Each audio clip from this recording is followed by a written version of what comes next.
우리 한국인들에게는 외국인들이 그토록 칭찬하는 치안이나 대중교통 시스템, 그리고 시민의식이 뛰어나다는 것을 대단하게 생각하는 사람은 거의 없습니다. 장기간 한국을 떠나 해외에서 거주하다 한국으로 돌아오는 경우가 아니고서야 직접적으로 체감할 수 없을 테죠. 그러다 보니 한국을 잘 모르는 외국인들의 시선에서는 우리의 이런 평범한 일상이 신기하면서도 부러운 것이 당연하겠죠. 그리고 최근 또 하나 외국인들이 한국을 보면서 신기해하는 것이 있는데요. 바로 알아보겠습니다.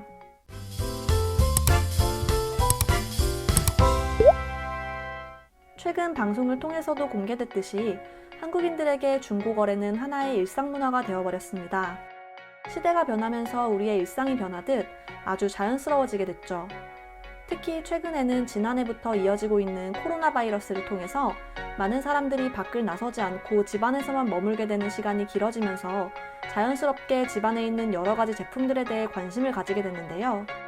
특히 이런 코로나 사태가 겹쳐지면서 사람들은 괜찮은 제품을 조금 더 저렴하게 구입하는 중고 물품의 거래가 성행하게 됐죠.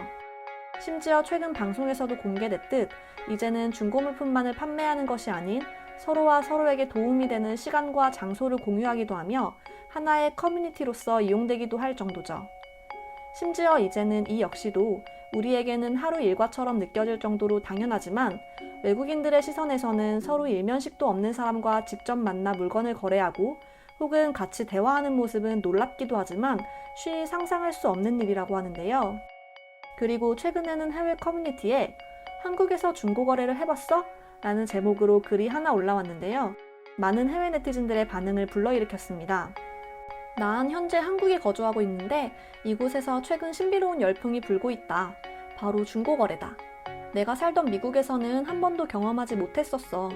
최근에 있었던 일인데 난 얼마 전 이사를 했고 필요한 물건이 있어서 인터넷을 통해 알아보고 있었어. 그리고 내 한국인 친구가 도움을 주겠다며 사진을 하나 보내왔다. 내가 원하던 제품이었는데 가격이 너무 저렴해서 사기가 아니냐고 물었지. 친구는 가격이 저렴한 이유는 중고 물품이기 때문이라고 설명하더라. 난 그때 중고? 사실 중고라는 단어조차 내게는 굉장히 생소했어. 항상 물건을 구입할 때는 가게에 들러 새 제품을 구입하는 것이 당연했기 때문이지. 아무튼 친구는 자기만 믿으라며 함께 가주겠다고 거래자에게 대화를 시도했어. 그리고 우리는 약속 장소를 정해 만나기로 하고 거래를 했지. 물건을 받고 돈을 주고 정말 5분도 채 걸리지 않는 시간이었어. 그리고 받아본 물건은 살짝 흠집이 있었지만 그 값에 내가 원하는 물건을 구입했다는 기쁨에 그 정도는 전혀 신경 쓰이지 않았어. 그리고 난 이후로도 많은 제품을 마치 새 것 같은 중고 제품으로 구하게 됐어. 당연히 가격은 굉장히 저렴했고 만족도는 굉장했어. 한국에 거주하고 있는 외국인들이라면 적극 추천해주고 싶어. 여기까지가 글쓴이가 쓴 글의 내용입니다. 한국인들 역시 처음이 어렵지 한 번만 이용해보면 두 번, 세 번은 정말 쉽게만 느껴집니다. 그리고 글쓴이가 쓴 글을 본 해외 네티즌들은 안전하게 거래가 가능하냐며 우려를 표현하는 사람도 있었지만 대부분의 외국인들은 신기하다며 재밌겠다는 등 다양한 반응을 보여주었는데요. 해당 글에 어떤 반응을 보였는지 자세히 알아보겠습니다. 전혀 모르는 사람과 거래를 한다고? 이해할 수 없어. 그 사람이 누군지 뭐 하는 사람인지 판단하고 만나는 거야? 너의 안전은 대체 누가 보장해주는 거야? 한국은 별게 다 있는 것 같았어.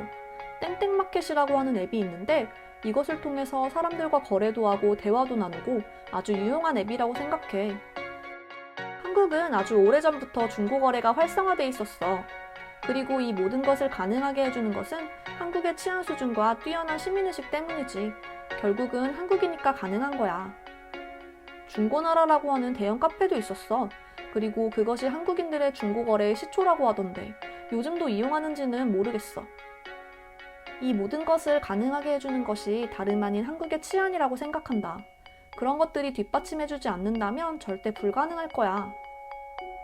한국인들의 이런 모든 행동들은 그들의 뛰어난 시민의식, 치안 덕분이라고 할 수 있겠어. 만약 저런 일이 로마에서 있었다면 물건 대상은 물품이 아닌 사람이 되겠지. 생각만 해도 끔찍하단 말이야.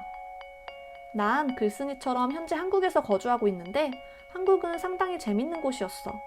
중고거래를 통해서 사람 대 사람으로 만나 같은 주제로 소통도 하고 커피도 한 잔 마시고 심지어 친해지면 친구 사이가 된다고도 했어.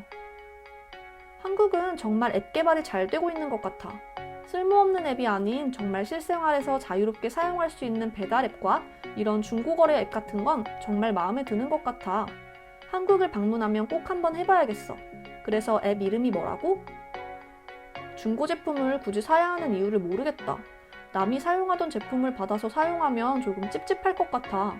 그래서 난 이번만큼은 한국을 칭찬할 수 없을 것 같아. 되게 좋은 아이디어 같아. 내겐 필요 없다고 해서 그냥 버려버리면 이거야말로 낭비다. 내겐 필요 없지만 내가 아닌 누군가에겐 꼭 필요한 제품일 수도 있는데 그것을 저렴한 값에 넘긴다면 이거야말로 정말 절약 정신이 대단한 것 같은데? 한국인들의 도덕성에 대해서 또 한 번 배우고 갑니다. 그 어떤 물건과도 바꿀 수 없는 이런 시민의식과 치안 수준이야말로 중고라도 좋으니 국가 차원에서 얼른 수입해 주었으면 좋겠습니다. 오히려 이런 것들로 인해서 범죄가 더 성행할 수 있어 보인다. 만약 유럽이었다면 물건을 구매한다 하고 납치 사건이 벌어질 수도 있으니 상상할 수 없다. 한국에서도 그런 일이 없지는 않았을 텐데. 물론 직거래를 나도 해본 적이 있었어. 하지만 당시 엄청나게 무서운 일을 경험했었어. 직거래 현장에 도착했을 때는 아무도 없었고 이상한 밴 한 대가 내 곁으로 지나와 내가 거래하려고 했던 물건을 빼앗아서 떠나버렸어. 그 이후로 난 절대 직거래를 하지 않겠다고 다짐했어. 하지만 한국은 안전한 거야? 한국은 스스로가 가난하다는 것을 증명하고 있는 것 같아. 치안이 좋고 안전하고 시민의식이 좋다. 이것은 뒷말이다. 정작 바로 보아야 할 것은 한국인들이 왜 이런 중고거래를 하게 됐는지, 그리고 왜 할 수밖에 없는지 그 이유야. 개인 간의 중고거래는 상당히 위험하다. 좋은 제품을 저렴하게 구입하고 싶은 마음은 다들 똑같을 테지만 항상 위험하기 때문에 피한다. 그렇기 때문에 우리 동네는 중고 물품을 거래할 수 있도록 일주일에 한 번씩 마켓이 오픈한다. 한국이 부러운 이유는 바로 이런 것 때문이야. 언제 어디서든 자유롭게 활동할 수 있고 심지어 우리가 항상 불안해하는 개인 간에 거래하는 건 역시 한국은 자유롭게 할 수 있기 때문이지. 시민의식, 치안, 도덕성 이런 이야기는 이제 제발 그만했으면 좋겠다. 한국인들을 부러워하는 것도 이제는 지쳐만 간다. 그저 그들이 행복하다면 그걸로 됐다. 한국은 중고거래 앱을 통해서 서로 간의 시간을 판매하기도 한다더라. 이게 말이나 되는 소린가 싶었는데 사실이었어. 얼마 전 나도 궁금해서 중고거래 앱을 설치해서 이용해봤는데 거래 품목에 떡볶이 같이 드실 분, 영화 같이 보실 분 같은 조금 특별한 상품들을 거래하는 것 같았어. 이런 것들을 보면 한국은 정말 재밌는 곳이야. 한국에 10년째 살면서 이런 것에 나도 자연스러워졌다.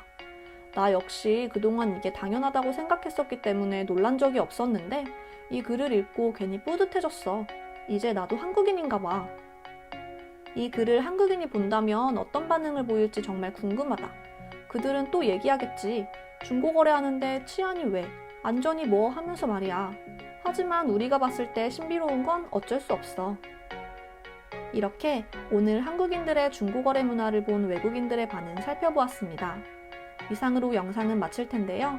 영상이 재미있으셨다면 구독과 좋아요, 알림 설정 한 번씩 부탁드리겠습니다. 그럼 저는 다음 영상으로 찾아오겠습니다. 감사합니다.